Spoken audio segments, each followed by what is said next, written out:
Welcome to the Meta One Coin Report, exploring the world of private digital currency through the eyes of human rights and empowerment for humanity. Here's your host, Leanne Carroll. Today on the Meta One podcast, we are bringing back a really awesome patriot, somebody that we've talked to before. His name is Jim Price from the JimPriceShow.com. We're going to have a conversation about sovereignty and whatever else happens to come out of this conversation. So welcome to the show, Jim. Thank you very much for having me. It's great to be back again. Thank you. You are welcome. It's an absolute pleasure. And I want to find out what you have been up to lately. Well, since our last conversation, I've been to South Dakota, and I got to go to two places in the last month or so here that I have not been, unique places. I went to Sioux Falls, South Dakota, to be a part of the Cyber Symposium with Mike Lindell and the cyber team. Found out about all kinds of stuff that you didn't want to be true. You felt that were true, but you didn't want to. And then watched the spy machine, the destruction machine at its best, working against people who are trying to tell the truth. And it's amazing how many people or how many things do not want truth to be part of the mainstream conversation. And then shortly after that, I went to Grand Rapids, Michigan, and two river reference, cities. I went there and went to the Reawakening Tour with Clay Clark there, and I saw some great speakers and did some great interviews myself. So it was a good time. That's fantastic. And that Reawakening Tour is really picking up some traction, isn't it? Yes. Well, and it's really neat. And here's the thing I don't think people understand is sometimes we get in our small little spheres and the conversation kind of fades away, right? And you don't feel refreshed. So many times you need to get together with larger groups of people that are understanding and wanting the same things as you. And that's what church and that's what social groups and the different whatevers, and they kind of draw the same kind of people to the same group, right? So guys who like to ride Harleys join Harley groups, right? And people who like to throw axes, go to join an axe throwing group. So you get together, and so what you find in this Reawakening Tour is that people who are truly believe that there's someone greater than themselves, right? And then they have this belief, and then they believe that this country is worth saving, and they believe that they want to see this country be something amazing again, back to its original formation, back when there was some 50-odd treasonous people who signed a Declaration of Independence and told the only world power at the time, we've got this, we can do our own thing. And that 3% of America created a movement that we should all be excited to be a part of and want to regain those freedoms and liberties we used to have. And so the Reawakening Tour really brings a lot of people together for that. And you hear the people talk inspirational stories, and so you get that reassurance that what you're doing or what you're going through is not unique, but that you can make it as well. Stories like mine where I've kind of been through the fire of things, and so you hear those things talked about, and then you find out about Dr. Artis out of Tulsa, Oklahoma. He used to live in Dallas, and how he cured and this is something I learned, he cured his sister of lupus, and she had been dealing with it for almost a decade of her life. And he waited till she moved out of the house, respecting his parents' wishes to not to use his ways, to heal her. And she moved to Dallas after being married to her husband, and was told that she would never have kids, would deal with constant reoccurring pain for her rest of her life, and maybe never make it to 40. And she moved to Dallas within a month of the marriage, after a month of the marriage, and with her husband. And 12 months later, she is now on her 6th kid. So learning things like that about how our body can heal itself and the energies and the things that we can do to make ourselves better, getting with people who are like-minded patriots, believing in God and country, that's amazing effect what it can do for you. Kind of refills your cup, get your energy levels up again. And then you find out about some other things that are going on, some bad things, and you help those people in their states or counties or cities of what they're going through and the political stuff that's going on. If we're not paying attention, let me give you a little education. We are under political persecution and religious persecution in the country that we believe is the freest on earth. And we should be looking around and keeping our head on a swivel for that. I agree. And a lot of, by the time a child graduates 5th grade, the need for government is securely planted in their mind. Oh, absolutely. Yeah. And then you're continuing in education all the way, I guess, through the 12th grade and then plus of all these systems and how they're in place for you. And this benevolent system that is, so Well, it's grained into us. You got to remember, like what you just said, well, fifth grade. Well, remember just 100 years ago, we didn't need eighth grade. And then they decided that, well, the government needs to get involved and they need to create a true education system up to eighth grade. Then they said, you know what, eighth grade is probably not quite enough. Let's make it 12th grade. But then let's go ahead and subsidize college. So now that you can go to, you can go to, oh, wait, 14th, 16th, 18th, 20 years of education under the government system. And in reality, do we need that kind of information, or what are we missing? What is right out, the world out around us, the real education? I have an engineering degree and a bachelor's in business administration, and I don't use either one of them the way I was taught. The information I was gained in college, none of it's been relevant to me outside in the real world where things really matter.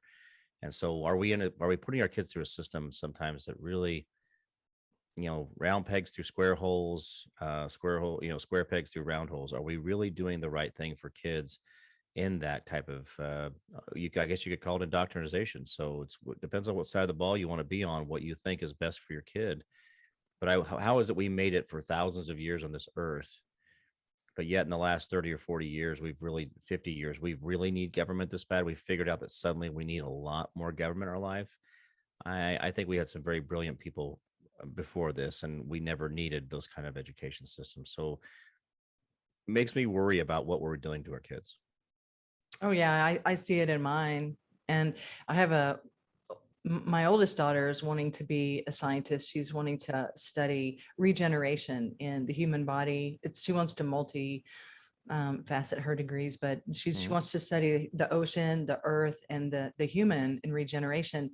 So she's taking some advanced health classes that, to apply for college. And in the biology, there's never a healthy terrain studied. You never, in any doctor program, just like what Dr. Artis was saying, I don't know if he's ever said this, but you never look at a healthy terrain and see what makes it healthy, what keeps it healthy, and then introduce from there. Right. So it's I don't think our system will ever produce health. It's not designed to produce health. And the problem is, if you go back to the conception of it, the problem is the American Medical Institute or Association or Institute, or you want to call it the AMA. The problem with it is actually it was started by Standard Oil.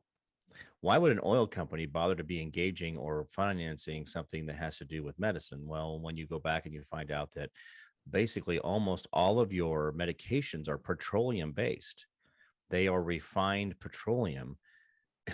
It makes you wonder, why did Standard Oil want us to have a petroleum-based pharmaceutical company? And why did the doctors then begin given all these pill books to say that this pill does this, this does this, this does this? And then when they have these side effects, you give them this pill to fix that side effect. And so the problem with it is the system itself was, I think, honestly, and I'm going to say this and it'll be on me, this is a quote from me, but I do believe it was built on greed. Someone's wanting more profit, more control, more market share of something that they own, which was a lot of oil. And so in its infancy, oil, when it was found on the ground and people were able to use it wildly, and there was really not this OPEC effect, we saw what it was useful for, right? We got to extend our day by having lamp oil in the house, and we got to have an industrial revolution because there was more lighting and things of that nature, which is great. I get the benefit of that. But then, very similar to the internet, it was only about sending communications faster. That's what the internet was originally about, was sending more documentation one to another through a closed circuit instead of having to mail it or try to use a fax machine. And in its infancy, it was great. But look what the internet has done. In a lot of ways, it's been horrible. Other ways, it's been great. Look what petroleum has done. In its infancy, it was great. And then look at some of the horrible side effects of what we've actually created through pharmaceuticals. So 6 years ago, I'm not listening to this guy. I'm not going to listen to me. I'm not going to listen to me 6 years ago. Like, hey man, no, I got, better life through pharmaceuticals, right? Better life through chemistry. But in reality, I've started figuring out that it wasn't getting anywhere. My body was not going places. And so I had to start finding a different path, a different journey for me. for health. And so when we look at the American Medical Association, or look at the education system, or look at the Environmental Protection Agency, now we're telling farmers they can't do water retention ponds, and they can't do these things which create other eco environments. But yet the government's now telling people you can't put watersheds on your property, and you can't collect rainwater, and you can't. So my problem is that every time government seems to get involved, or in its infancy, yeah, let's protect the rivers. But then when it starts going beyond that, it becomes self-destructive or destructive of other things. And we need to reevaluate. And sometimes I think of the term, who was it, one of the founding fathers that referred to the country being refreshed by the blood of patriots. And I'm not trying to be dramatic about this, but in reality, isn't it so much we should be refreshing? We should be pruning back and kind of reevaluating what an agency or something is doing. Right. And really question what, the things that began as, good for humanity, good for the environment, good for, like the Department of Energy, these are actually, or the Department of Education, they asserted themselves as authority figures. But these are actually for-profit corporations. When you look at the CDC and the NIH and the National Institute for Infectious Disease, the WHO, they're all privately held corporations with boards. And here's how incestuous this is. The word incestuous really is about the best way. It's a very gross word, right? Incestuous. But when you think about the fact that the person who is in charge of approving things for the FDA is actually married to Dr. Fauci, it causes me concern when the FDA now somehow is wanting to try to approve certain biologicals to be used in future vaccines, which is what was brought out 2 weeks ago. There wasn't a full approval of anything. There was no jabs that were approved. And in fact, what was approved for the jab was an extension of the Emergency Use Act. It had nothing to do with actual approval. And so that's seeing it. And so now we have a profit-driven corporation involving itself in government, and then we have the overlapping of people's marriages or interpersonal relationships. That becomes an incestual effect that now the government is now being dictated by people who make profit on their decisions. And so we have to look at people, and this is what I talk about on my show. I talk about selflessness. Selflessness can define so many things so simply. Why is someone wanting to approve this? Because their corporation is going to make more money at it, or their spouse will look like the hero in the government. Again, these are things where we have to be careful about the intention or what's really behind this. Is it genuine reason that you want to make the world a better place and make those around you more they benefit from your decisions, or is this something that's going to serve you? And so when I talk about 10%, we all should be doing 10% more for the world around us. And that's for your neighbor, your community, city, county, state, the federal government. The more you do for them, the less they have to do for you. So learn how to be selfless and not so selfish. I say that consistently on my show, and I think it defines people's actions and who they are and what side of the ball they're really on, whether they're actually part of good or evil. And that's the part I don't think people really, they look at things like, oh, they're an expert, I just listen to them. Well, that doesn't seem to make sense, because if that expert is making $7.8 billion off of their choice of where you should go for a healing path, or where the government should go with some type of legislation or whatever guidance, it makes me wonder, are you doing this for the world, or are you doing that for those zeros? And zeros seem to be what those driving factors are sometimes. That's true. And it kind of gets you into the question of, do they actually have a say over what you do with your personal property, your personal self? Yeah. And my analogy was, if McDonald's told you to eat a box of fries every day to ensure your health, would you listen to that corporation? And everybody's like, I don't even eat McDonald's. Why would I start eating their fries because they told me it was going to maintain my health? Well, if the NIH and the CDC and all those have stockholders and they make billions of dollars, the CDC owns 20 patents on 20 jabs that are required for school-age children. It makes me wonder why it is that they're involved in decision-making process of anything that's health related for the general public. No different than, like I said, if McDonald's said, hey, eat these box of fries, you're going to be far healthier. Oh, by the way, and then your governor's like, you know what, if you don't, you have to stay home. If you don't eat your box of fries, you have to stay home. Or if you don't eat your box of fries, you have to wear this yellow hat. And people are like, I'm not wearing any yellow hat because I need a box of fries. You can go pound sand. I'm not a part of your weirdness. But we have people literally running to this, and fear. Okay, so when we'll refer to the Bible here. We'll refer to the Bible, and there's nowhere in the Bible. And I've asked this pointed question very often. I said, listen, where in there did God tell you that you should always live in fear, to always hesitate, to never get out there and do anything dangerous? Just wait for a better answer. Wait for something along to give you a safe path. And in fact, he doesn't say anything like that. He says, you should not live in fear. And I back that up with the leading cause of death is birth. And what you do in between, that's up to you. And so how you live your life, if you live in faith and not fear, think about how amazing your life would be if you were constantly going through the doors that are open and not knowing what's on the other side. There's a lot of faith that people go into scare houses all the time, knowing they're going to get scared, knowing there's going to be a hill, there's going to be something scary, something jump out. And they know by faith that they're going to get through this stuff safely, right? But they still go out there and do things that scare them. So why is it that people can't seem to get past the Mexican beer flu in their life and wonder why, they're running around making really odd decisions for something that they've been told not to fear, and that God gave you an immunity for your body. You gave yourself all these cures, all these things you could do. But then, like I just said, we run to the next chemistry, the next this and that, and then the side effects themselves cause what? More damage. So those are things we have to really kind of pause. We've kind of ran into the machine and we got involved in it. So now I've been pulling myself out of it, and I'm finding out how crazy I used to sound. And that's my best analogy for everybody else, is that don't, listen to me. I'm pulling myself out. I thought I was crazy.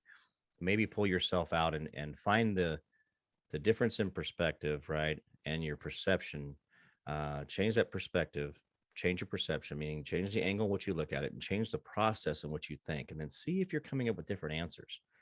And if those answers seem a little more logical to you, or actually more beneficial to you.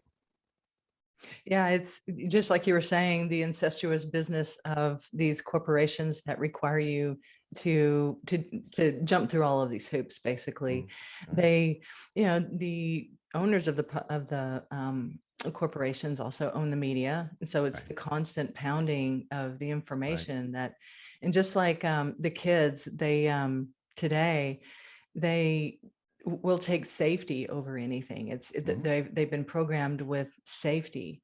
The bubble wrap effect, right? Yeah. Nothing can hurt me if I'm all bubble wrapped and I don't ever go out of my basement. It's crazy. And now that words hurt them, I mean, everything hurts them, right? And there was a philosopher, and that back in even in Roman and Greek times, that it's very funny how these parallel with each other. And it's paralleling today. They referred to snowflakes. They referred to people who would be hurt by words, that words that weren't even spoken would cause them pain, and they would lash out and then isolate themselves from, or isolate those that hurt them. And if we actually look through this and we actually realize that this has been going on, society and civilization after civilization, that we really should be shaken awake, right? Someone should just shock us. At that moment, we realized that there were snowflakes BC and there's snowflakes DC, before and after Christ, right? We have this effect, right? So I just said DC, I apologize. But we should be thinking about this, right? We should be thinking about that if it was people before Christ was on this earth were snowflakes, and then we have them today, 2,000 years later, and we continue to repeat the same pattern, who's the dummies? If we're doing the same stupid things that someone else has done, then we're just as stupid as, but we're supposed to be more intelligent, right? We have this great internet, right? We've got these lights and LEDs and, air travel. So we've evolved, right? We've become so much better, but that's what we're led to believe. Yeah. Yeah. And I think the book that you're referring to is The Fourth Turning. Is that right? I think so. We're in that phase now where and kids are taught to be offended. I can notice that if there's 4 kids and they all have red shirts on, I can refer to the person that I'm talking about, which happens to have darker skin. You can't notice that. I'm like, well, Right. how do I? Well, he's fourth Right. from the left. We're taught that, and it's kind of like the human farmer idea, where they take the herd and they do these things, which creates a population to cull at the end. And Yeah. that's kind of where we are. And that's kind of the whole fourth industrial revolution thing. It's what it's kind of leading and the us into fact that. that the potato in chief referred to it, meaning that he knows exactly what they're doing. So, and he doesn't know where he's at most days, but yet he was referred to that several times in speeches or in public statements. So it's kind of weird that he keeps slipping that out. One of the things that dementia does for people is it causes you to speak truth when you don't mean to. There is a very big filter that's removed there. So you're not thinking cognitively, you're actually just saying what's in your mind. And so things do spill out of his face more often than are real truths, and we should be paying attention to that. One of the things that I wanted to point out to people, and this is something that, so this is a farmer's story out of Iowa. It's actually Marge's uncle. He was a dairy farmer, and he had dairy, and he knew how to raise cattle. And so what he did, as a calf was born, and he was raising this calf, he would keep them in very small pens, just enough for them to turn around, but not to go walking, but just enough to turn around. And as they got big enough, he'd give them just a little bit bigger, and he'd let them turn around. And the great thing he would talk about is like, as long as I continue to train them that way as they were young, he said it usually only took about 9 months to a year. And when I would let them out into the fields, he would let them walk wildly out in the fields. And all he had to do was put a little piece of wire with some cloth on it, which is usually your hot wire, your electric fence. And they would never run past that they were so afraid of the walls. They were so used to having a wall. The wall was far more comfortable for them. And so to know that they would not ever jump a fence, and he said, I've never lost, he was like in his 80s, never lost a cow, they never ran on me. And so that said something about even what we're built ourselves into in our society, that we've built a lot of invisible cages, invisible walls, and we've subjugated, meaning we've given power to somebody who doesn't have that power over us. And we've allowed that to happen. And so even within the kids are doing things where they're, being told that they have to, it's almost soldier-like, machine-like. And it's like, well, it creates a better kid. It creates a better environment. We can get passing, done faster if we all stay on the line and we do this and this and this. And the problem with that is that how do you create free thinkers if you're always walking on the yellow line? How do you get people to evolve or create new things or be great people if they're always falling in line behind the person ahead of them? And that goes back to an analogy, I guess, the Pink Floyd gave us a long time ago with the album, The Wall. It's we should be thinking about some of those things and how effective the machine is at putting you through and creating the same rubber stamp brick over and over and over again. And how can you be something unique if you're just like everybody else? And if nobody has free thinking, nobody has controversy, nobody has anything, then you become you become nothing. You become potatoes, right? There's nothing to you. You're just mashed potatoes. You don't know which potato is which, right? Because it's all just blended together and it's just a big heap of nothing. You just kind of fall into the herd. And I think that they do that. The people that create our society knows a whole lot more about us than we know about ourselves. And we don't know that much about them, right? Really. And that's what I like about the Universal Law course. There's 10 hours of video that teach you exactly what has happened, wake you up to it so that you can see it, just like the Indians when the white guys came over in their big ships. They're like, where'd you come from? Well, I came from that ship. They didn't know what a ship was, so they couldn't see it. Right. Or why were they riding on big dogs? Right. So, when the Indians and we call them Native Americans, or the Mayans and the Incas, when they were separated, they were actually they've actually shown through bloodlines now that they were actually what they would consider to be Asians. When they got broke away from the rest of the world, they didn't have horses. They didn't have a lot of the animals and things that we understand today that live in America or South America, those things. But when they saw them coming on these big ships, like you said, and then they're riding on dogs, they don't understand why you're riding on a dog. they had to go through a great adjustment, right? But then they had diseases that we didn't have, and then we had diseases they didn't have. So things. It's amazing how we could have refreshed and really well educated ourselves and made some better decisions, but how big the machine gets and wants to control us is the dangerous part. Yeah, and there are ways to pull yourself out of the machine, Mm-hmm. and doing it in mass is really the only answer. Right. It's to educate yourself and free yourself, and really those that want to implement and impose these things on you, it's not really the question of should I allow them to tell me that I need, say, some sort of therapy. The question really is do they have authority? Mm-hmm. Do they have jurisdiction? And the answer is no. Right. And when you're defending yourself, you really don't defend what the charge is. You defend their authority to even make the charge. Right. And that's the flip. That's the difference. And that's the way we need to think. Right. To subjugate, and this is the definition, being under domination or control, especially by conquest. So conquest doesn't mean they came over here with slings and arrows and nuclear weapons, right? They did it through mind control. They did it through, you shall obey, you must obey. And that's one of the reasons that I was already talking about universal law, that stuff, everything that was in there.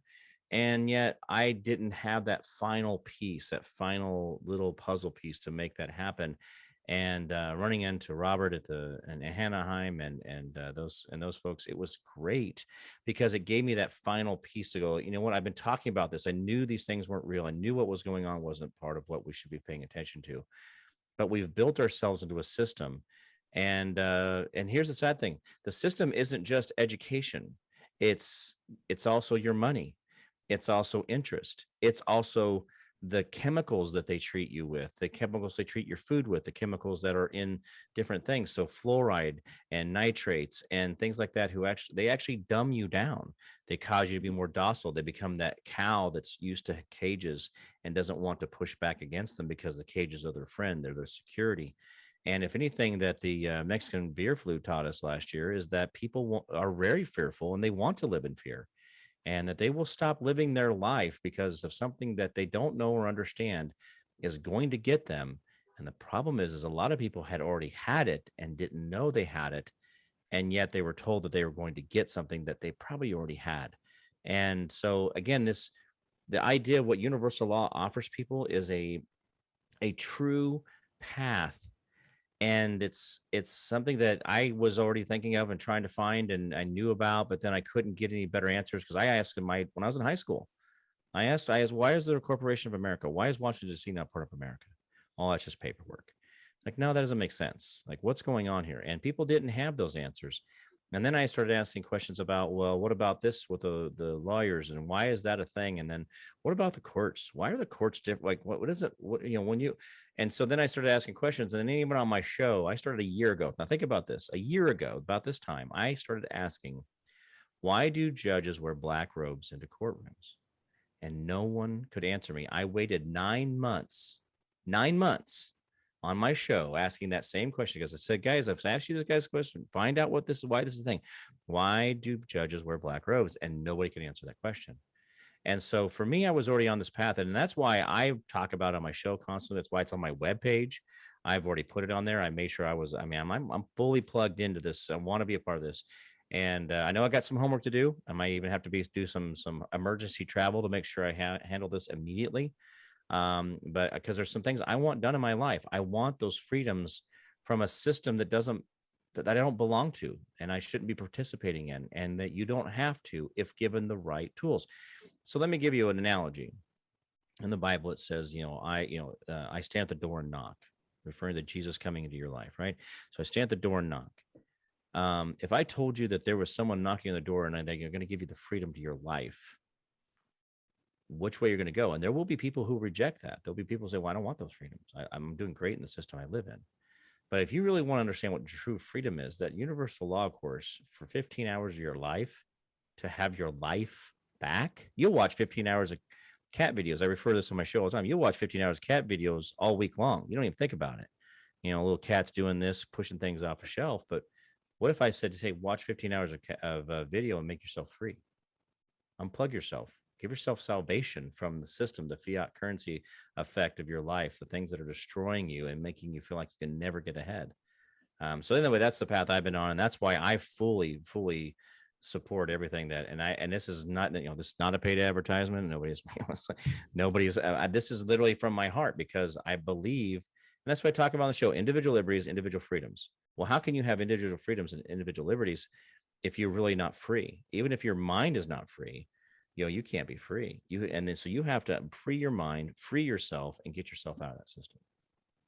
Yeah. And you can even feel like you have freedom in your mind and in your heart. But if somebody with shiny shoes comes knocking at your door, that feeling of being free within you sort of goes away, because you really don't have a leg to stand on. It all starts when you're born, the birth certificate. When I knew, I'm like you, I learned a little early. And when I signed my kids' birth certificates, you have to, because you can't leave the hospital without it. I wrote underneath my signature, signed under duress. And they asked me why I did that. And I said, well, because I can't leave the hospital without doing it. This isn't my choice to sign this.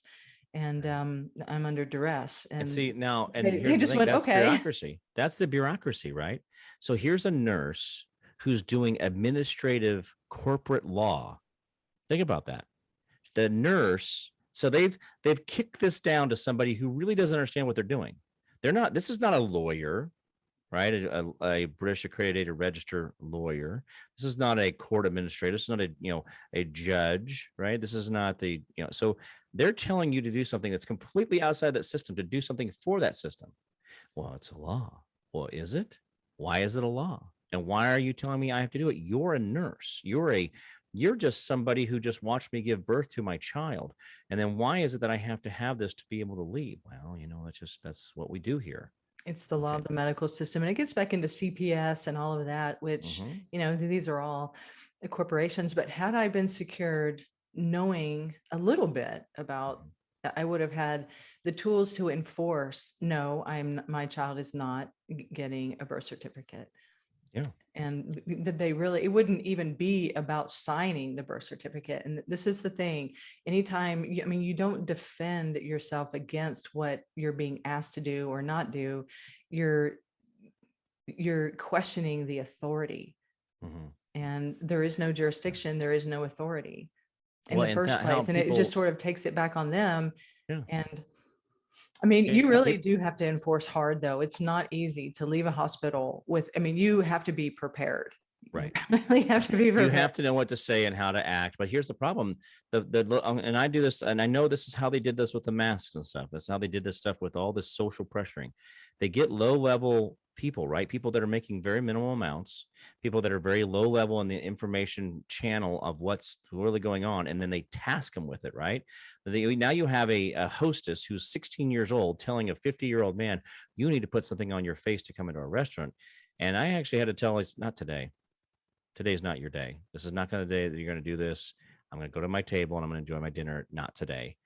And she stopped and looked at me, and it's like, why? You're 16 years old, sweetheart. You can't even die for our country yet, and you're going to die for. This is the hill you're going to die on. We're trying to tell me how. So when we have these least common denominator people down here doing tasks that they're way out of their pay grade on, and those that have built the system, they do that. They pit people against each other. Then if you say no, well, then that person's offended, because you're not doing as they have told you to do, as they were instructed to tell you to do. So now they feel like they have to answer to somebody because now you didn't. And so now it's a personal thing between the two of you, and it shouldn't be a personal thing. But then this is where we get that emotional spin, and people get very upset about things. And that's, again, it's all bad information, right? We've got to get better with this. And that's one of the things I think that we should be doing as well. Is that one of the things I kind of talk about is how we're the right people, right? Be the right people and the right person, and say the right thing at the right time, and know how to do that and exercise your rights. Those are hard, because we always think, oh, we're going to get arrested, right? Oh, if I don't put my mask on, they're going to arrest me for what? There's no law. Well, you can't have dinner here. Okay. It's like, it's just kind of weird. We kind of put these things on ourselves, and we should we need to know how to act and be the right people. So that's a tough one too, because social pressures are hard, right? Peer pressure, it's a big thing. It's a big motivator. Yeah, especially in the younger groups today, because they're programmed. I mean, they see videos and films, and they have social media, and it's really super ingrained. And it is, I mean, we should be able to have the choice if we want to wear a mask, or it is just like what Justin was saying on the podcast with freedom, the definition of freedom. We went over the definition of freedom, and it really is the ability to take a look at information and decide if it's right for you or not. And Right. that's really, and until I always say a mandate is two guys having dinner together. Yeah. You guys going to go do something? That's a mandate. But now it's, but if you look up the word mandate, it even refers to the government telling you to do something. And it is your choice. Even in that word mandate, that's weird. Even the word mandate in its definition refers to the government. So it was a word that was built for government authority, not because it's actually right or because we should be listening to, but we should be really, words have meanings. That's the other thing too. I have learned, if anything, I've learned in the last 6 years of my life when I had the establishment come after me, but also one of the things I've learned probably in the last 3 years of things, especially doing the show, is words have very big meanings. And so if you listen to your bureaucracy, you listen to your elected officials, who are your servants, by the way, and if you go through your Declaration of Independence, you go through your Bill of Rights, the Kansas Bill of Rights says that all political power is inherent in the people, and all free governments are founded on their authority. Well, then why are we listening to anybody? I mean, when we see on cops or whatever it is that you see someone getting, I'm pay your paycheck. He's absolutely right. Now, you're probably not in the best situation to enforce that statement, but in reality, they really are our servants, and we can replace them at any time. Nobody waits 4 years to fire a guy that they've hired, but yet we do it in politics every single election cycle. Well, we have to wait until the next one. We'll get a better guy in there next time. So we know about elections, don't we? Yeah. And who they are. Speaking of, I want you. So our founder, Robert P Dunnlap, is on your show at thejimpriceshow.com regularly, sort of. But the next time you have him on, ask him what happens when he gets stopped for a ticket. Yeah. So you can have him explain. I mean, just listening to that guy talk about his rights and the enforcement of his rights, it's a whole new level. Right. It really is. And that's the thing where, so I had another guy, he's going at it from a different angle of county and states being, he's using basically the same exact system, but he's doing it at the government level, like using a county and creating your own county. It's like your own county commission. Anyway, he was on my show last week or week before, and it was really interesting to talk to him because he's like, I haven't had a driver's license in 32 years because I'm not doing commerce, so I don't have to have one. I'm traveling, I'm not driving. And so it's amazing how traveling and driving become two different words, but yet in our state statutes and all these other things where these laws exist, we don't even enforce them the way we should, because there's a guy with these big blue and red flashy lights telling us with a gun that you shall comply. And then we find out that that's actually not real. And that starts getting a little bit mind cramp, right? And so, and they need to refer to how we can actually take our governments back.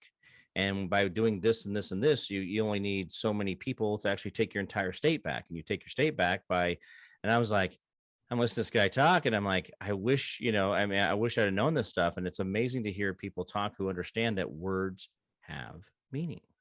That's true. And there is a state that's doing that. It's New Hampshire, and it's part of the 3-state project. Mm-hmm. And if more people understood that they can do that. And just like when you were saying words mean things, legal language is different than everyday language. Like if I were telling you that I'm going to be putting together a policy that is for all of the United States and including Washington, D.C., you would think, oh, that's everything, the United States and Washington, D.C. But in legal language, it means that it only refers to Washington, D.C., because in legal language, anything that follows including is the only thing that is being affected by these policies. English word order. And so think about this. I have a deaf daughter. So I don't know if you knew that or not, but I have I adopted my first daughter, and then my first biological daughter, I guess you would describe her, our second daughter, Lori, got sick. My wife at the time got sick in the third trimester. It's towards the end, and because of that common virus, she was deaf, and so I learned sign language, and then I learned English word order and what English word order means and how effective that is. And so when you're talking to a deaf person, you really try to make sure that the words are in the right place, because so many times we use inflection in our voice, we use hand gestures that mean things too, and volume, and we emphasize certain letters in a word. So English word order becomes very important, and people don't realize that as well. And that's what you just pointed out, where the words are in a sentence and where this word is, and then what everything behind that. See that those things mean something, but we don't teach each other that in education, right? Because it's not the way you free people. Right. And the truth doesn't need constant maintenance, but lies do. And the world around us needs constant maintenance. Yeah. Well, I was actually sitting with the county sheriff. We had a freedom rally. I spoke at the Topeka Capitol on the South Steps at a rally Saturday, and I sat there with a constitutional sheriff, but I don't think he understood the whole. And I'm not trying to discount what the guy his intentions. He has a very pure heart in a lot of ways. He really believes in the people. He believes that people have constitutional rights and this and that. But he's a little bit of a police officer too. So there's a little bit of that in him. And he did serve time as a police officer. So now he's a constitutional sheriff, and he's trying to break out of this mold. And he's like, hey, I said, well, you have a lot of amazing, right? Well, not really. I'm like, no, really you do. And he's like, no, not really. And I'm going to try, and now why did I bring him up? We were just talking about words, understanding, truth. Yeah. He had said something that and I was just trying to teach him, about him being a constitutional sheriff, that means you could do, he's like, no, we can't really do that. And the sad part of it is he thought he was a constitutional sheriff, but he's really not all the way there. He's not as effective as he realizes he can be.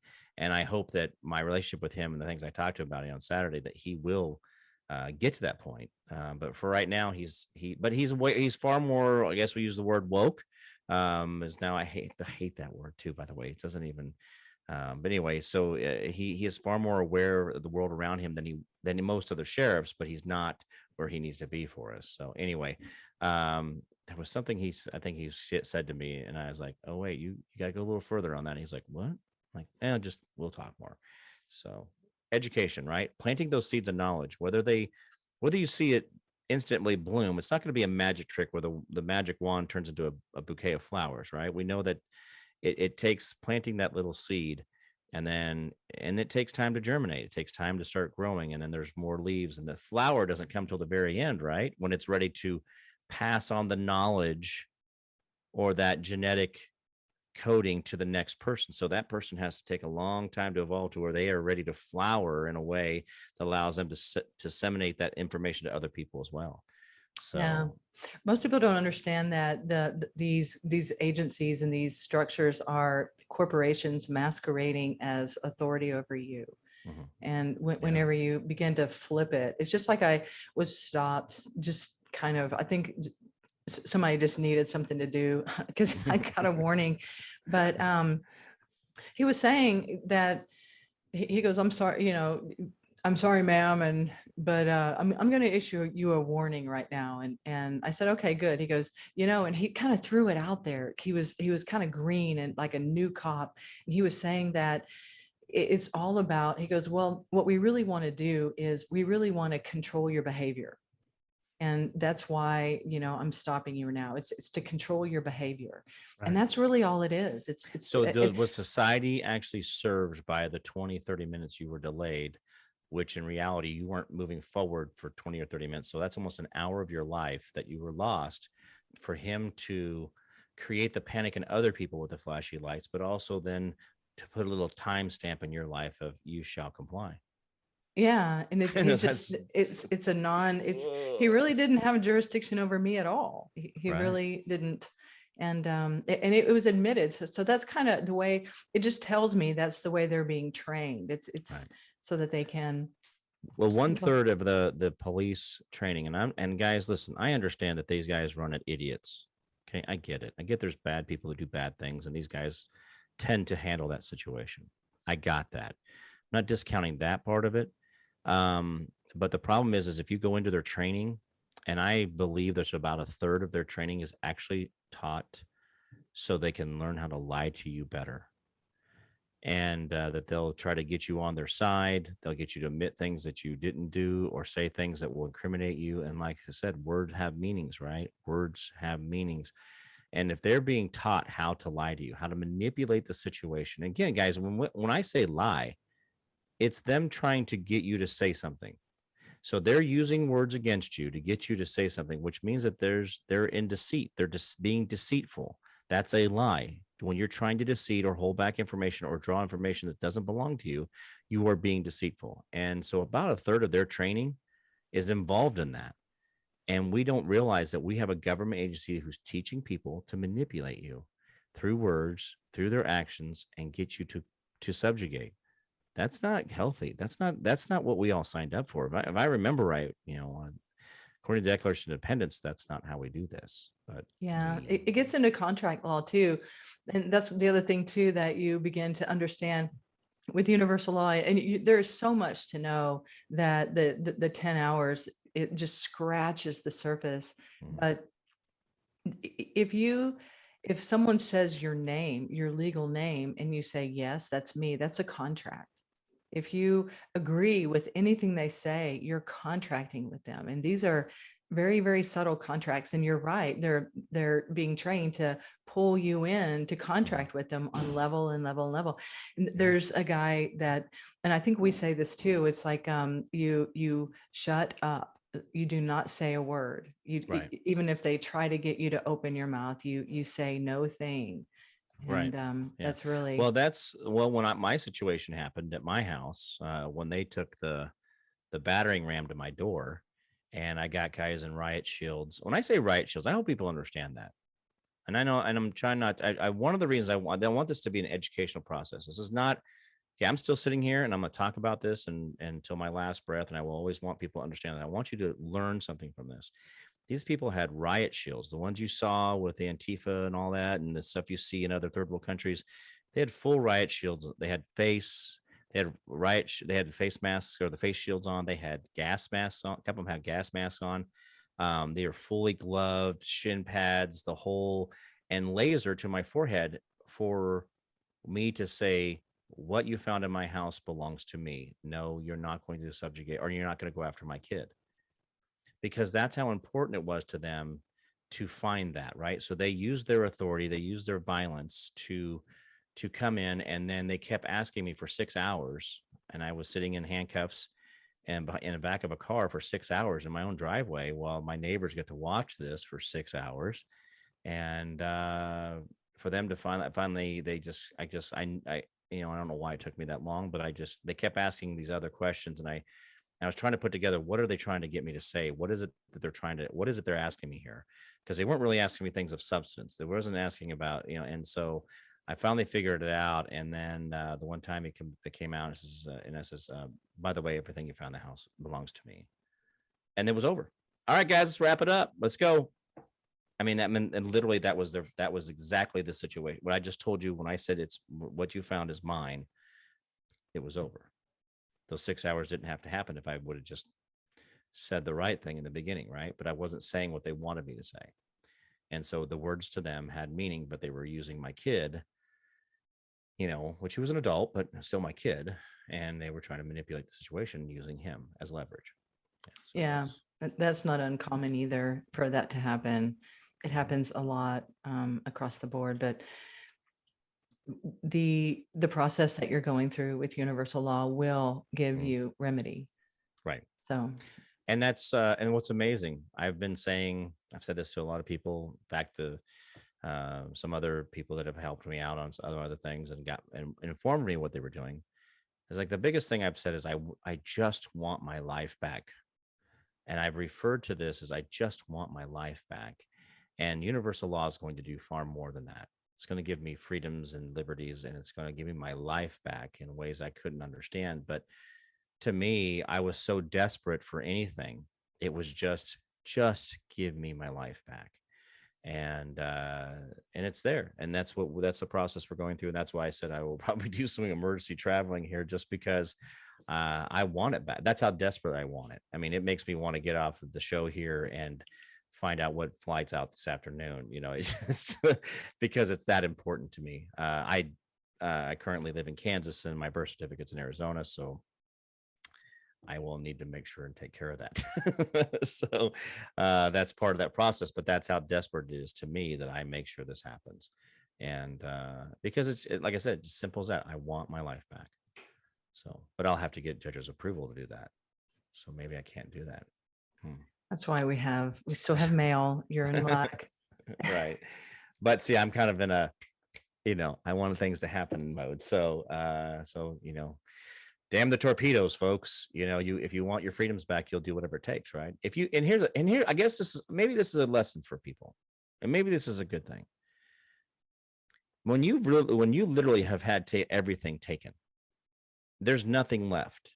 When you have to ask a judge to do things, when you have to tell them when you get in your vehicle to drive, you have to turn over all your financial statements and your electric bill and your house payment, and your truck payment, and they have to know where you are at every second of the day. To travel, you have to get a judge's approval. When they've taken away your income, they've taken away your retirement, they've taken away everything basically you've owned because you had to sell it to try to maintain your freedom. When you see that there's that glimmer of light, when you really see what freedom, when you know what you're missing and you wish you had your freedoms back, or you wish you had your life back, that's why I'm saying this. And that's why I believe in this so much, is because, guys, I want my life back. And it's that simple. But you could actually not have to have this feeling, but just have your freedoms and your life back without having to go through all the destruction I had to understand how amazing freedom really is. Yeah, it is true. It's, if you can't be free, why live? And the kind of what you were saying, not to go backwards, but if we don't rise up, and if we don't take our life back, if we don't take our freedoms back, and if we don't understand that we're contracting with McDonald's or corporations when we obey, then what you described as what you would have to do this or to do that, all these layers of permission with these fictional characters, that's kind of where we're going. It's, you have to, you won't even have to do anything wrong for that to happen. When we talked about the lies, when we talked about the lies earlier, remember we talked about lies, like the police are willing to lie to you, like they want to lie to you. They have this little thing. If your entire life is a lie, like literally, wouldn't you want to be out of that? Wouldn't you want to know the truth? Wouldn't you want to understand that truth? Wouldn't you want to be a different person? I mean, seriously, if everything is a lie, do you want to continue on in that lie? Once you find out, right, you don't want to be a part of it. You want to be out of that. So you got to get yourself, and that's the motivation, is that it's you've been lied to. Yeah. Yeah. Period. I mean, it's like, I don't know, but there's I always try to boil things down, right? And you boil it down. This is a lie. You live in a lie. And that's what Robert refers to it as, is you want to talk about your fictional self. You no longer want to be your fictional self. Yes, you will have to work within the fictional world, but you will be a person. And it's like, words have meanings, right? Think about that. That's a huge part of that. Yeah, and also too, the process teaches you how to manage commercial affairs of the debtor. You own the debtor. You begin to take over the identity of. You don't take over the identity. You take over the ownership of the identity of the fictional character, and then teaches you how to settle your commercial affairs and the restoration of the human being, and how to properly transact in commerce. So those things are, and really, I wasn't kidding. It's like the life that you described is kind of, if we allow them to take us down the path that we're on, that is what life will be like. It's it's not going to be fun. And Yeah. we need, especially for the kids, Yeah. so and it only takes 1 to 3% of the population. Right. And as it's funny because a truth doesn't become a truth until the thing that it replaces is in question. Right. And there's all these layers of new truths, and the more people that come on board, the more people that just find out and begin to question, the more our society will evolve and be free. Yeah, the Declaration of Independence and the separation from London or England was only a 3% move. That's the whole idea behind the 3%er effect. That's because there was only 3% of America that really supported the separation.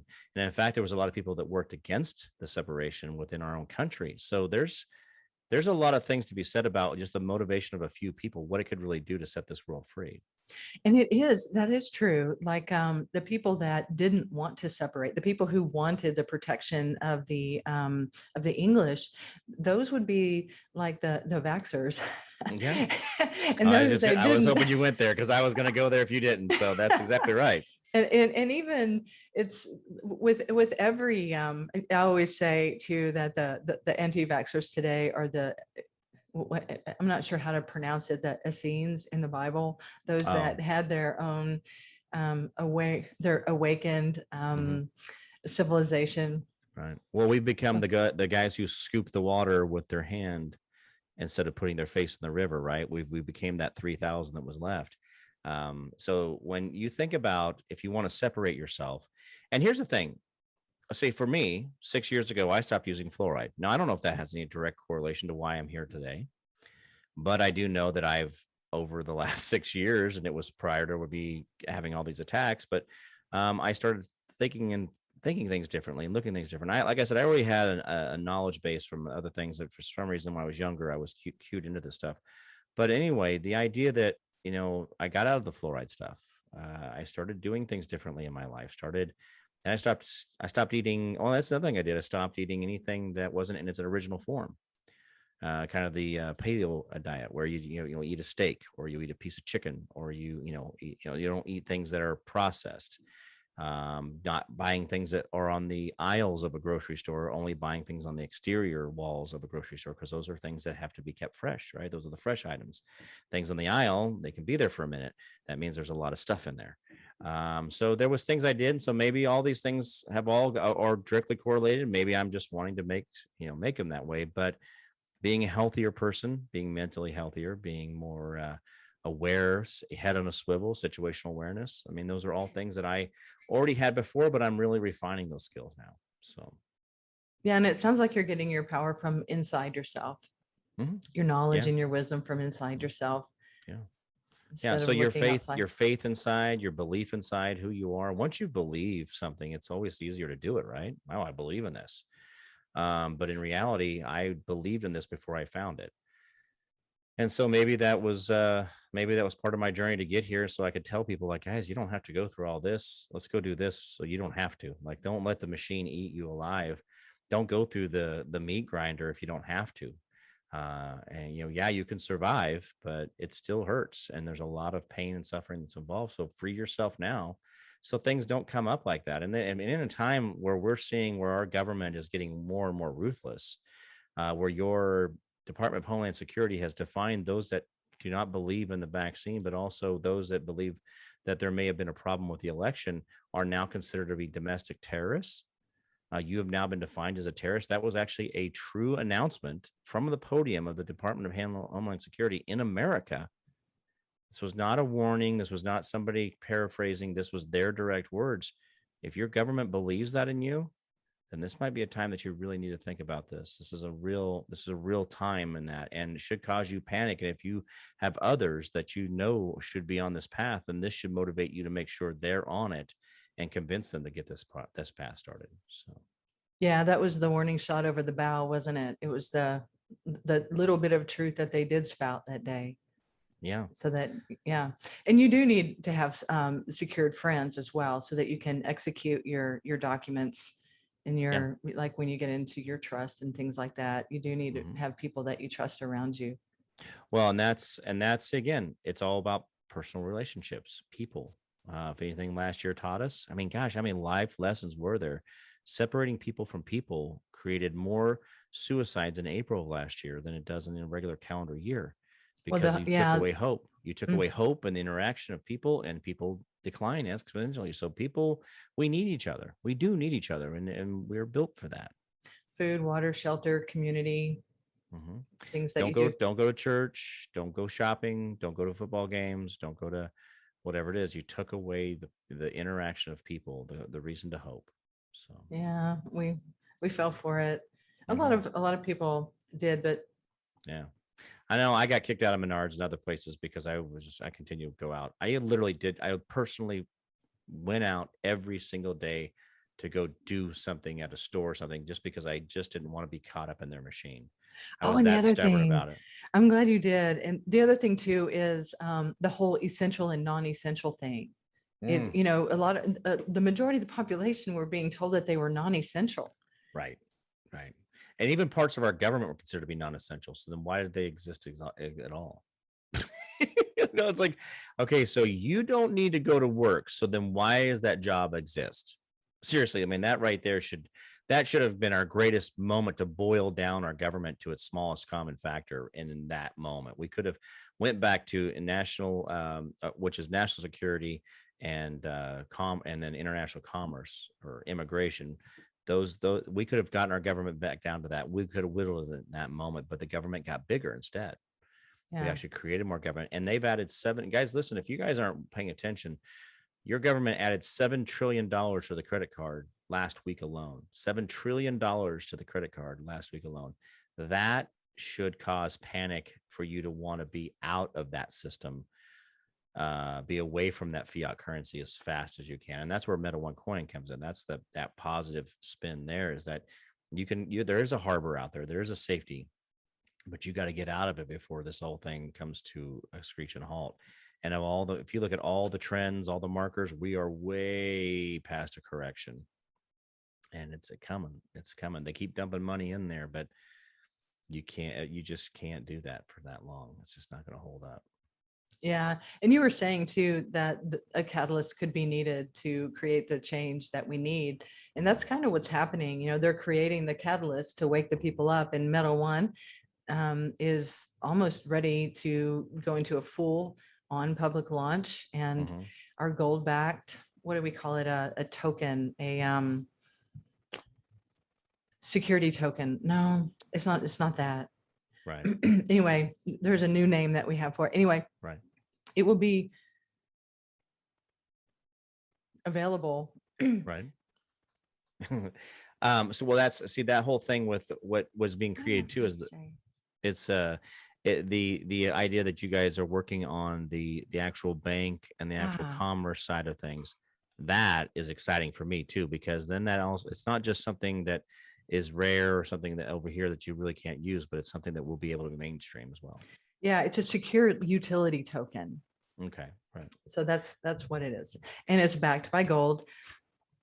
And as it's traded, the trading value goes up, and we allocate assets to bring up the price point to keep it, rising, so that you're not losing your value of your investment, your money, your hard work, your labor, your energy. Yeah, the fiat currency. Yeah, the fiat currency that we live within, guys, is losing 3 to 6% just because. See, think about that. Every year, $3 to $6 out of every $100 just goes away. Poof. I think it's more than that. I think it's like 15. Well, the last year or two. If you add in the cost of goods going up, which is the loss of the 3 to 6, the purchasing power. You become that 12. It can become that 12 to 15%, right? So you lose the value, then your purchasing power gets lower by that same. And so there really is this drive. So your cost of goods go up, but your value goes down. So you have this big open space here of just no value. And so everything every year. So you gotta think about almost every 5 to, depending on how the economy or whatever you want to call it is going, 5 to 10 years, you really basically have to replenish your entire wealth about every 5 to 10 years, because you're losing that much value every year. So about every 5 to 10 years, you almost have to reinvent or have had to double yourself just to stay ahead of deflation of your value of your money, but inflation of goods. I mean, it's weird. I mean, people don't even think about it. They don't realize how much of a hamster wheel they're truly on. And that's where gold-backed currencies are really. So, okay, people. Okay, I don't think people get this. 100 years ago, 80 years ago, up until about the 50s, we used to have, especially in the before the 50s, we had single-family incomes, but they could take the summer off. See, people would go to the Hamptons, the Catskills, and this wasn't the rich of the rich. This was people that were considered just to be blue collar workers. And that, granted, the poor didn't really have that opportunity, but you could still work your way up to be a blue collar worker that would go and spend a month, 2 months in the summer, be gone to vacation. They would take their car, they would drive across America. They take 2-3 months to drive and go out in the Grand Canyon and come back. That's what the Route 66 was all about. So again, well, we forget, like, well, that was very unique. And no, that was everybody, because gold-backed currency was still a thing back then. We were more on the silver backing at that point, because we had fallen completely off of the gold, but we were on silver at that time. But in reality, if you know about how currencies work and how those things were, when we used to be on gold-backed currency, people could go and just, the value of their money existed and it got better, and never did they lose the value, where we had to, like I said, replenish ourselves or double ourselves in every 5 to 10 years, depending on how the economy is going or the fiat currency is going. 1971, we had Jimmy Carter, which was probably one of the most, least effective leaders we've had, which really let anybody do whatever he wanted. Jimmy Carter, we went to the petroleum-backed currency, which allowed us to create some stability and keep some relevance in the world stage. But in reality, we were off the gold, silver-backed currency, and that's why we have been on this fiat. We've been on this pinwheel, or not pinwheel, but this hamster wheel, trying to keep up, and we haven't been able to. Yeah, and that's where Meta One comes in. You can get off of the hamster wheel and live your life just the way that you were saying, the way that you want to, and you can create just like you want to. And it's funny, you mentioned the petrodollar, basically. Yeah. I was sitting next to the lead buyer for gasoline for all of 7-Eleven for Southland Corporation. He was sitting next to me going to a conference, and he told me, I learned a lot about the purchasing of oil. I learned a lot about the business just from his perspective, but he did not know about the petrodollar. I mean, somebody that involved in oil didn't know about it. But he's buying probably billions of gallons of gas every day for 7-Eleven, and yet doesn't understand the idea of what he's up against. Yeah. So think about that. He doesn't even understand the machine in which he lives in. But did you hear about this? And here's something, guys, if you're not even thinking about Meta One Coin, you got to get your eyes open. Russia just uncoupled from the petrodollar, that they will not trade their oil in US dollars anymore. And so there's a couple countries that done this, but Russia, that's kind of the only reason they've kind of stayed on the world stage, because they do have some oil laying around, and they have been kind of screwing around with European oil and natural gas. Guys, that's a huge thing. They decoupled from the US dollar 3 months ago. When I say decouple, that means that they don't follow the value trends of the US dollar anymore. They're on their own. And so they've pulled away from that. Now they've pulled away from on the oil trade side from the US petrodollar, because see, the agreement was that all oil on earth was traded in US currency, US hard currency. And so that's how Saudi Arabia has warehouses full of cash that will be basically warehouses full of paper. But that's how we've stayed relevant on the world stage in a lot of ways, as being that our dollar was what was being used for oil currency across the globe. And so now Russia, one of the largest, producers and marketers in that realm, they've decoupled from that. They've got decoupled from our currency in general, and then they decoupled from, on the oil trade, the US petrodollar. That should give you an indicator where you need to be. And it's not in US currency or your 401k. I'm just saying on that, if I had anything, I took everything out of the stock market the beginning of this year. I just could not stand it anymore. I was like, I got to get out of this. There's just no way this is going to last. And I haven't, it hasn't happened, but it's coming. I just don't see how it's not here yet already. There's just too much going on. I think that there's just a little bit of time left. They haven't introduced the central bank digital currency yet. When they do that, it will, Right. that's when everything is going to fall. Right now, they're just inflating the debt away, but they're also, you had mentioned they're pumping $7 trillion into the economy, but they're also pumping out to the tune of almost $1 trillion. It did hit $1 trillion, the repo market. So it's like being fanned in and then sucked out. So we're in a holding pattern right now, and they're just, it's just a real steady. So that's why it's sad. right now is the best time to get into Meta One Coin. And if you want to find out about it, you can always go to metaone.io. You can go to Jim Price's website, the Jim Price Show, thejimpriceshow.com, not any other Jim Price show. It's the Jim Price Show, and you can find out See, about words that. have meanings, right? Right. So, and let's see, the tour, you can also find out where Jim is. It's listed on his website, and I'm not sure if we're putting out where we are, but anywhere Jim is, like out there in the world, you can also find us. You can find Meta One and Universal Law. You can sign up, find out how to sign up. And it's a good thing. And, the more steps you take, even if you just begin to learn, the more powerful you feel within yourself, and beginning to even just get into crypto, get into alternative types of money, or just I hate to say it, but throw a couple $100 at it. or there's, I bought into Dogecoin back in January.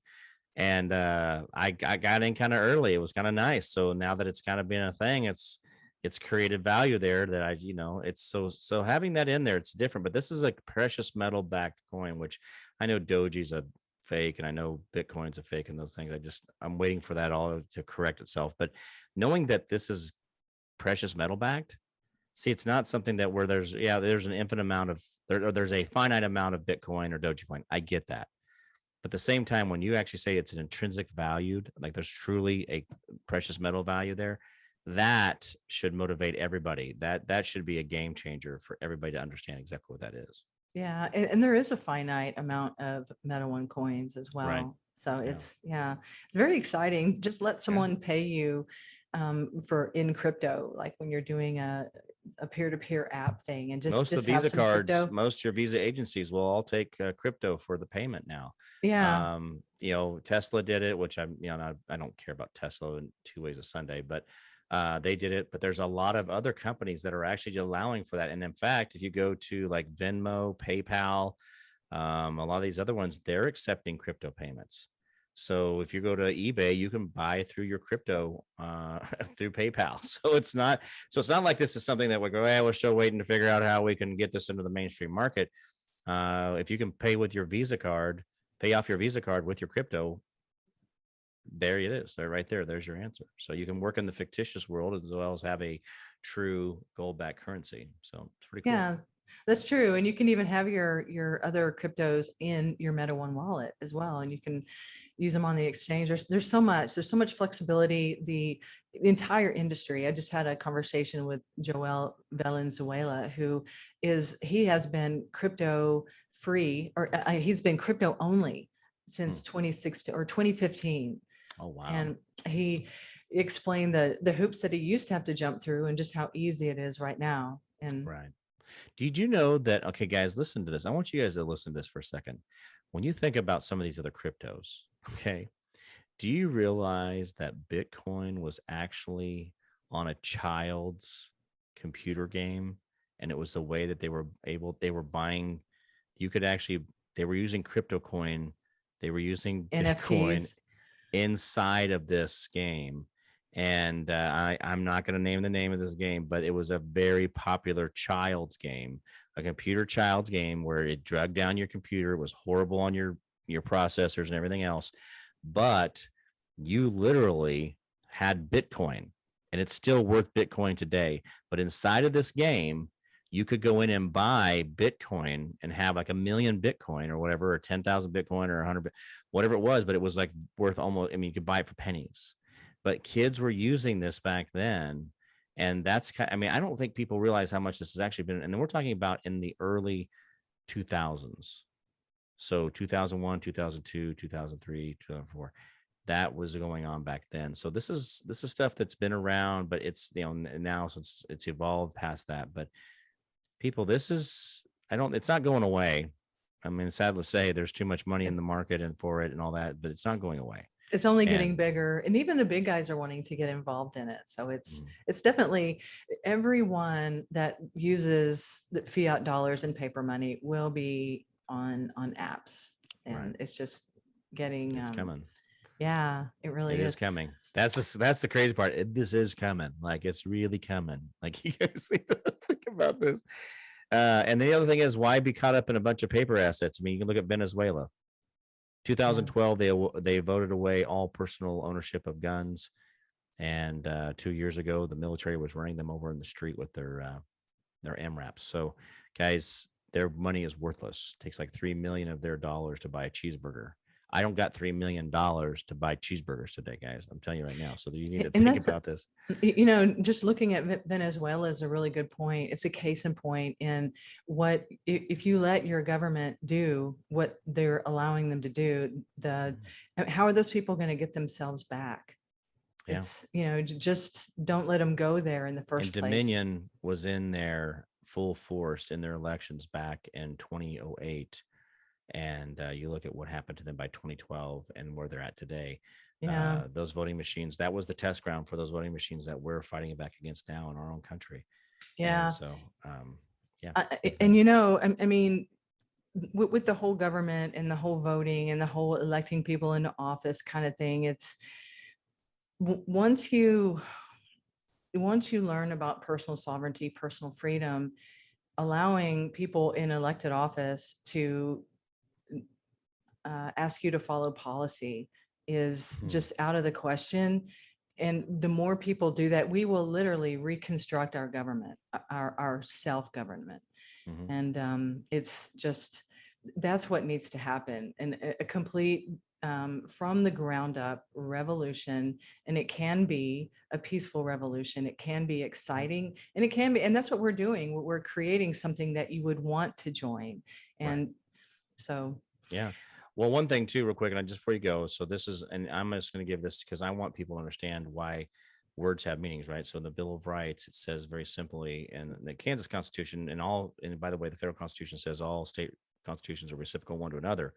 But I want people to understand that there's a privileges, political powers and privileges. All political powers inherent in the people, and all free governments are founded on their authority and instituted for their equal protection. No special privileges or immunities shall ever be granted by the legislator. How many legislators or police officers or judges have immunities because they say they have them, but yet in our own Bill of Rights, it says they don't. And so words have meanings, but yet we're not exercising the words that are right in front of us. We are letting them get away with murder. They are slaying us in ways that we can't begin to understand because they are misusing our own words against us, creating legislation, creating bureaucracy, creating agencies, creating uniformed police officers that go around and do the will of the courts. We got to wake up to this. And as soon as you want your freedoms, this is the path right here. It's so simple. And that's the simple part of it. That is the simple part. Just follow the path. It's right here laid out in front of you. You don't have to go discover this on your own. It's nice. That's true. That is true. And it's something, it's a shift in mindset that it's priceless. It really is. And right now it's a gift because it's in its early stage, but it won't always be, but it will always be affordable. Right. So how do people find you? If you're out and about and you want to talk with Jim Price in person, or you want to see Universal Law and Meta One individuals, we have a great crew. We're going to be at the Reawakening Tour in Colorado Springs. In Colorado Springs. Yeah, Colorado Springs at the end of September. Go to Thrive Time. You can see the schedule there. The JimPriceShow.com is where you can find me. And if you want to get a hold of me personally, the Jim Price at thejimpriceshow.com is my email. I let people get a hold of me. I'll answer any questions. I get back to people as fast as I can.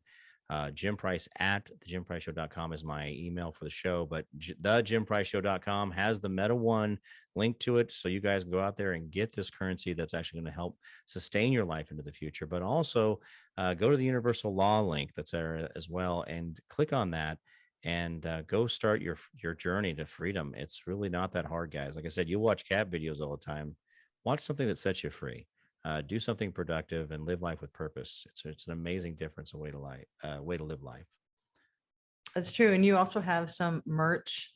Yeah.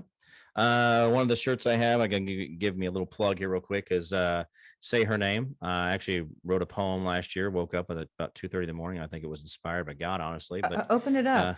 Okay. So this is the Say Her Name shirt here. And on the back of it says, "We stand with all patriots." And America, say her name. And it was actually a poem I wrote. And like I said, it was inspired by God. It's on the No Coast Surf Shop.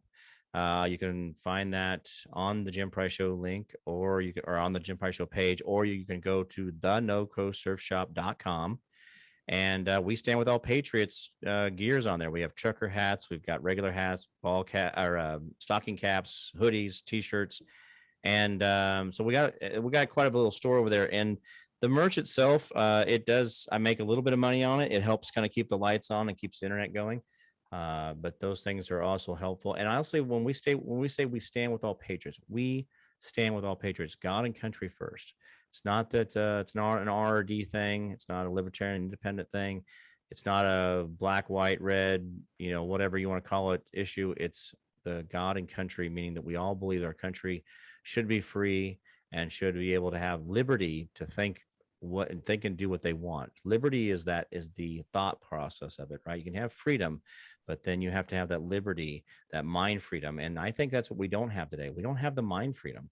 And so for my show, the JimPriceShow.com, the NoCoastSurfShop.com as well, those are the places you can find the merchandise and find me and get a hold of me in any way you want to. I do a daily show from 4 to 5 Central Time, and I do a Saturday evening show from 7 to 9 Central Time, and we do interact. So if you comment on the show, I'll usually call you out, and if you say something funny, and a lot of times I'll do the Ron Burgundy thing and just read whatever you wrote, which sometimes gets me in a bear trap. Other times I try to pre-read before I say things, but it's very interactive. I do have good show guests coming on. Things like Dr. Artis out of Tulsa, but I've also had Rudy Giuliani. I've had a lot of different Paris Dinar with the Republican National Committee, things that people and understand have been on my show and enjoy coming back. So, and I do a lot of introspective stuff that helps us inside of here, thinking about selflessness and being a less selfish person, helping the world around you. And I think, honestly, the universal law thing is helping you. It's making you a better person so you can help more people around you. And also the Meta One coin gives you freedom that you don't really quite understand yet. And I don't think people have got it, but when you do, it's a freedom that you'll never give back, and it'll empower you to be a better person and make the world a better place around you as well. That's true. If your currency isn't inflating through your fingers, you don't have to work so hard for it. Absolutely. It goes a lot further. And it was such a pleasure to have you on the show. Oh, it's been great. Thank you very much. Yeah. And you were mentioning the universal law link. The other way you can go to it is number 8, universal law, number 8.io and meta1.io. You can find out everything there. So yeah. Very cool.